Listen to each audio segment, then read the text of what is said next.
All credit to Ohio State.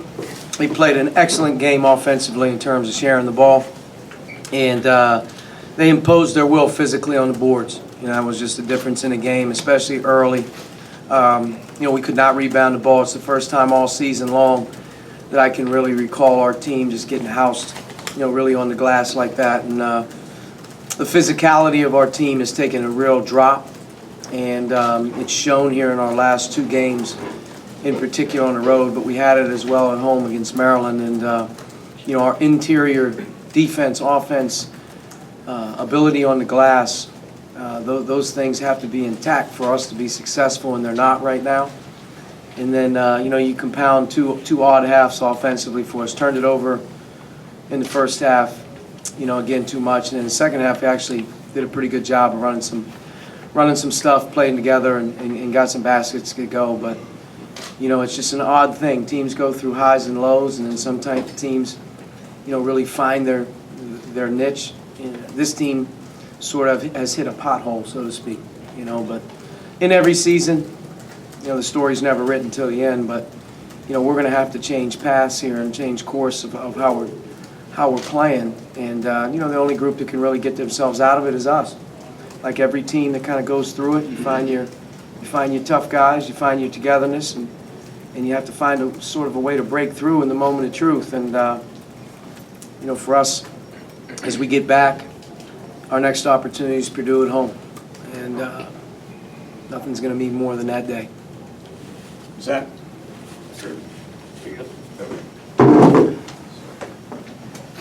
Talking about the rebounding, I guess, for you, is it just reflective of guys just not being able to engage with the game, whether it be intensity-wise or details-wise, kind of early on, just not being able to kind of find their way in the same way Ohio State was?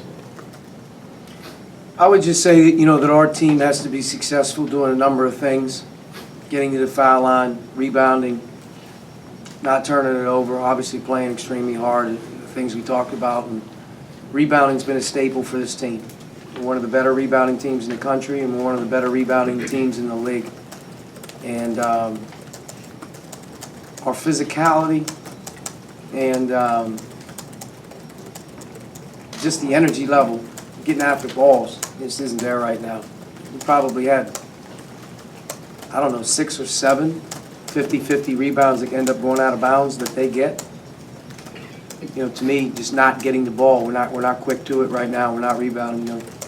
And you know, you don't put it on 1 or 2 guys, but you know, right now our front court is really struggling right now. You know, to rebound and defend inside. You know, it's something that we've got to find a way to get back to being a little bit better. And you know, I just thought that though very early was too easy inside, inability to rebound the ball in the first half. And Caleb, you know, 15-11, but his 15-11 was much different than it was the first time we played him. He had an easy time around the basket and came up with 4 or 5 rebounds right under the basket. Just quicker to the ball, stronger. Coach, 0 second chance points for you guys. Biggest number of the game, second biggest, or how important? Telling. That's a very telling number. In the half, we may have had 1 offensive rebound. We have 4 offensive rebounds for the game. That hasn't happened all season. And I'll give Ohio State credit. I'm sure that was a point of emphasis for them, is to keep us off the glass. But second effort, multiple effort, guys above the rim crashing. You know, to me, this was a very standstill game. We were locked to the ground around the rim, and you know, it's a little concerning. But like I said, every team's going to go through the season. They're going to write their own story, and we're at a time right now where we've got to rely on each other to find a way to get ourselves out of it. And you know, if you do it every single game, if you're there, that's part of what you do, and it goes away. You know, you find out why and you move forward. But 4 offensive rebounds, no second chance points. Yeah, I'm sure they were blocking out, but they've tried to block us out before. Every other game that we've played too, we found a way to get on the board. So it's a definite problem right now. Coach, you mentioned the lack of physicality. Is it a game-by-game thing, or is it gradual that you notice how it gets to this point, and then how you kind of address it when you move into this week off that you guys have? I mean, it's slow deterioration. You know, I thought we were as physical as we needed to be last week against Michigan State. And I thought against Maryland, things were a little bit too easy around the basket. And that happened again on Wednesday. So it comes and goes. You know, I mean, you got to be able to bring your effort level every single day. And, you know, with us, it starts with our everyday approach. You know, you can't play hard and practice soft. And there's an ultimate line. You can't play hard and practice soft. And, you know, with us, we got to get back to becoming a hard-playing team that's physical, that rebounds, and is able to dig some things out. And good things happen when you play that way. We've shown that. But, you know, right now, there's just a lack of physicality. If you watch our league games as you keep approaching the end of the season, it's so physical. Everything in the paint is hard-earned. They probably had 10 layups tonight, you know, again.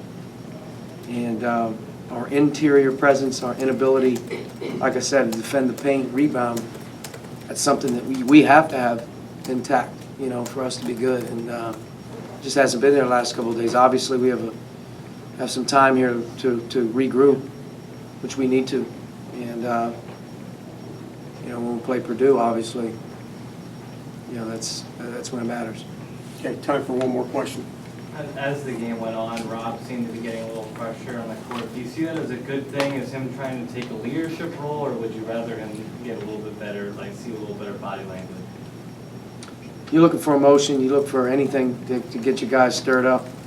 You know, to me, in situations like this, you know, the players, they need to hear each other more than they need to hear me.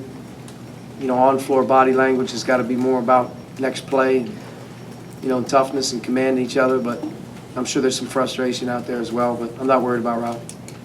All right, Coach, thanks. Thank you.